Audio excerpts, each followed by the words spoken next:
జగిత్యాల జిల్లా తాటిపల్లి ఆర్టీఏ కార్యాలయంలో అవినీతి బయటపడింది. ఆర్టీ అధికారి బద్రు నాయక్ తన అధికార స్థానాన్ని దుర్వినియోగం చేస్తూ ఒక వ్యక్తి నుంచి 22,000 రూపాయల లంచం తీసుకున్నట్లు నిర్ధారణ అయింది.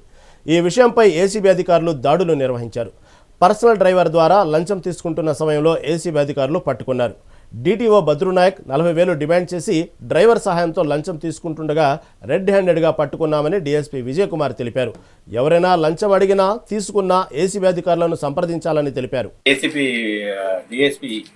ఏసీబీ కరీంనగర్ బానోతు బద్రు నాయక్ గారు ఆర్టీఓ జగిత్యాల, ఆయన వాళ్ళ ప్రైవేట్ డ్రైవర్ బానోతు అరవింద్ గారు వీరు లంచాలు తీసుకొని బండ్లు వెహికల్స్ కేసు సరిగ్గా బుక్ చేయట్లేదని కంప్లైంట్స్ వచ్చాయి. అదేవిధంగా ఆ సర్వీస్ ఉన్నప్పుడు బానోతు బద్రు నాయక్ గారు మొన్న 4th రోజు ఒక జేసీబీని సీజ్ చేశారు.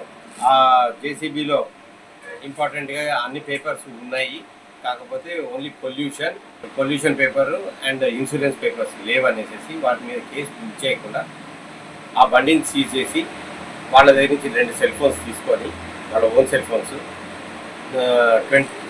40,000 డిమాండ్ చేశారు ఇవ్వమని. ఆ 40,000కి వాళ్ళు రిక్వెస్ట్ చేసుకుంటే 35,000కి డీల్ సెట్ అయింది. అవుట్ ఆఫ్ దట్ 35,000 13,000 అదే రోజు ప్రైవేట్ డ్రైవర్ అయిన అరవింద్ తీసేసుకొని మిగతా 22,000 ఈరోజు ఇవ్వమని చెప్తే ఈరోజు ప్రింటెడ్ అమౌంట్ వాళ్ళు మనం అప్రోచ్ అయితే మేము ప్రింటెడ్ అమౌంట్ చేసి ఇచ్చాము. దాన్ని తీసుకుంటూ రెడ్ హ్యాండెడ్గా దొరికారు. కెమికల్ టెస్ట్లో పాజిటివ్ వచ్చింది, అది కన్ఫ్యూస్ చేశారు. ఈరోజు వారి సెల్ ఫోన్స్ అండ్ వెహికల్ కూడా హ్యాండ్ ఓవర్ చేయడం జరిగింది.